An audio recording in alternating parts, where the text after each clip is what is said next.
d'espoir. 91,3 FM Montréal, 100,3 FM Sherbrooke.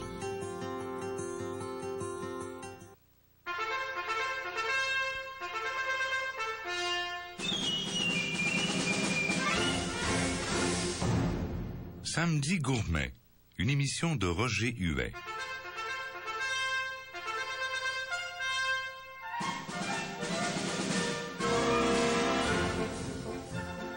L'Italie nous fascine.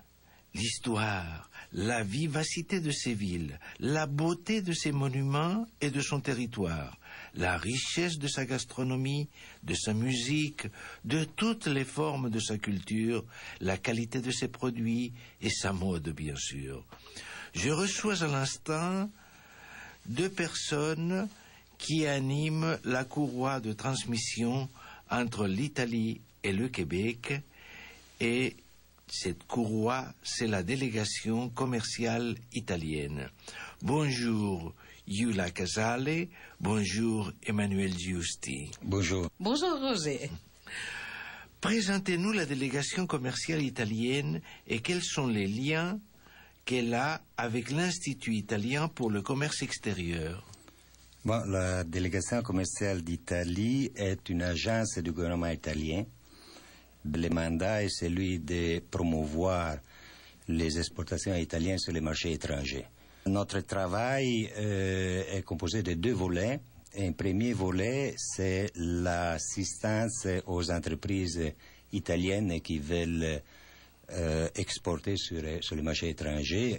Et le deuxième volet, c'est celui d'administrer des programmes publics de promotion. L'Italie est le premier pays producteur de vins au monde et le premier pays exportateur. La qualité de ses produits ne cesse de s'améliorer. Pouvez-vous nous donner quelques chiffres ? Écoutez, c'est un peu compliqué évidemment, mais oui, quelques chiffres on peut les donner. Sachez que cette année, les dernières données relatives aux vendages qui ont eu lieu au mois de septembre prévoient une production de 4,23 milliards de litres de vin. Ce qui cette année encore en fait effectivement les premiers pays producteurs juste un tout petit peu en avant de la France. C'est vrai. Évidemment. Le Canada représente le cinquième marché pour l'Italie. C'est que tout compte fait, c'est pas mal. Disons que c'est un résultat extrêmement important. Considérez surtout que, évidemment, le Canada compte 34 millions d'habitants. Voilà. On exporte ici au Canada pour plus de 380 millions de dollars et cette année, fort probablement, on dépassera les 400 millions. On est les premiers pays fournisseurs pour le Canada avec 700 000 hectolitres de vin, c'est plus que 60 millions de litres de vin. On vient juste derrière la France pour la valeur, mais pas pour la quantité, depuis 3 ou 4 années à peu près là. Ce qui est un résultat évidemment fantastique. Faut penser aussi qu'on est parti de pas mal loin. Il y a à peu près 30 ans, on exportait ici au Canada très peu de vin, c'était surtout du Chianti. Aujourd'hui, évidemment, tout ça a changé énormément. On a des vins qui viennent de partout, de toutes les régions d'Italie. Et vous savez que ce n'est pas la Toscane, la région qui produit le plus de vin en Italie, mais c'est la Vénétie qui produit le plus de vin. Et après la Vénétie, il y a l'Émilie-Romagne, la Pouille et la Sicile. Et la Toscane vient bien derrière. Il faut dire aussi que les vins de Toscane sont assez fantastiques, Dieu merci, mais quand même, il y a énormément d'autres réalités et d'autres vins différents. Le Québec, en particulier, pour les vins italiens, c'est quelque chose de vraiment fantastique. Le Canada, il consomme, la consommation par personne au Canada des vins, c'est de quelque chose de comme 16 litres par personne et par année. Au Québec, c'est la province avec la consommation la plus élevée, avec 22,5 et 22,6 litres par personne. C'est plus que les 20%, les 22%, aux alentours entre les 20 et les 22% de consommation de vins italiens. La dégustation de vins d'Italie que vous organisez annuellement est le plus beau salon de vin de l'année.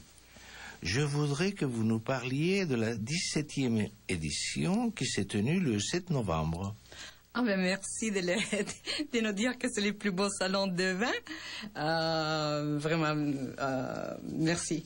On est rendu cette année, oui, effectivement, la 17e édition. Moi, je préfère l'appeler le 17e millésime de notre dégustation.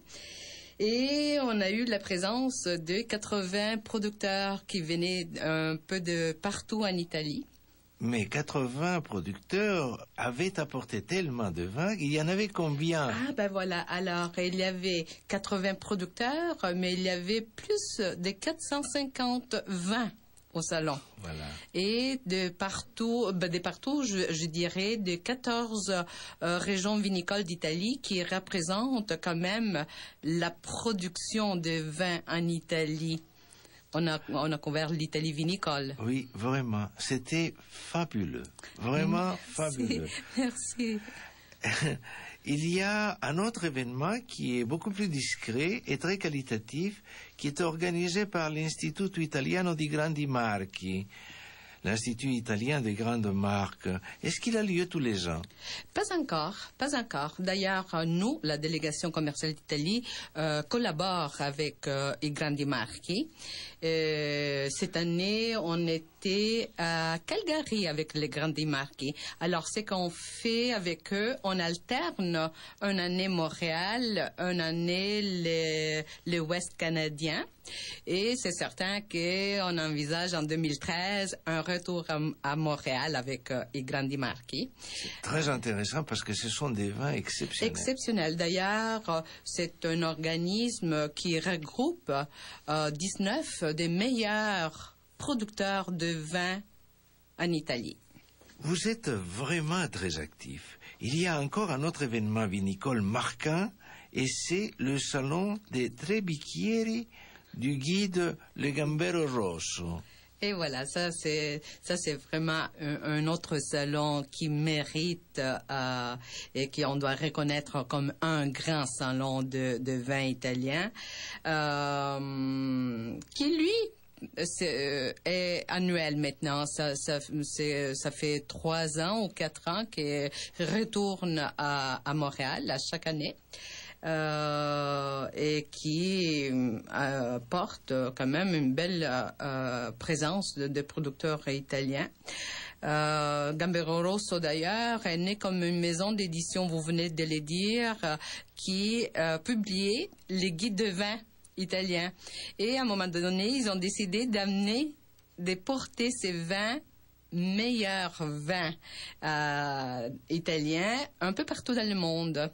Et d'ailleurs, la dégustation des Tre Bicchieri fait les plus grandes villes telles que New York, Los Angeles, Berlin et Montréal. Et de ça, on en est vraiment fiers. Mais c'est une promotion extraordinaire. Tout au long de l'année, vous avez différentes campagnes à travers les SAQ qui font plaisir aux Québécois, car elles leur permettent de découvrir les vins italiens et de les déguster chez eux à des prix intéressants. Je dirais que oui.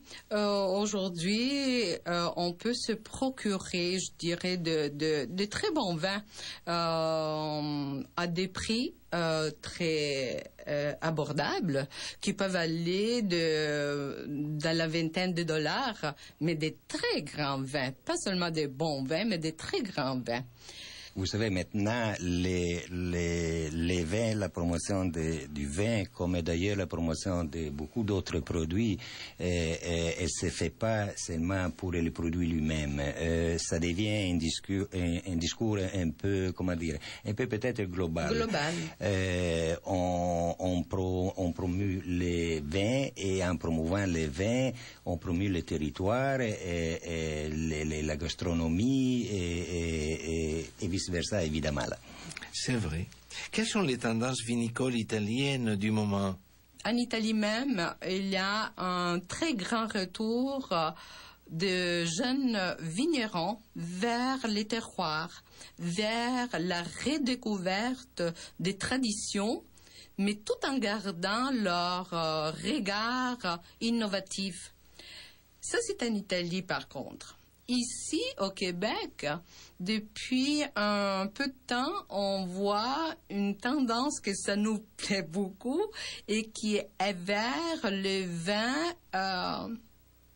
je dirais, sucré. Cette année, je vous dirais qu'il y a une tendance à découvrir des vins tels que les Moscato d'Asti, par exemple. Et en étant dans les temps, près des temps de fête, il y a cette espèce de vouloir découvrir autre chose que nos Barolo, que nos Amarone, que nos Nero d'Avola. Alors, je vous parlerai d'une tendance vers des fines bulles, même légèrement sucrées. C'est vrai. Mais il faut dire aussi que la qualité maintenant de vos Prosecco, de vos Franciacorta sont telles que c'est tentant de les essayer, de les prendre, de les adopter pour les fêtes. Est-ce que la délégation commerciale italienne organise aussi des événements de cette envergure pour d'autres produits gastronomiques que le vin? On vient de terminer le mois de juillet une campagne sur les produits et la campagne le titre était Made in Italy.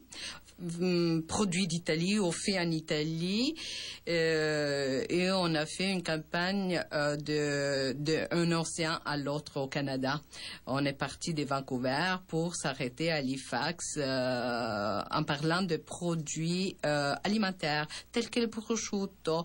On veut renforcer cette idée de découvrir vraiment les produits fabriqué en Italie, produit en Italie. L'huile d'olive, qu'on en parle beaucoup, mais qui est encore très mal connue.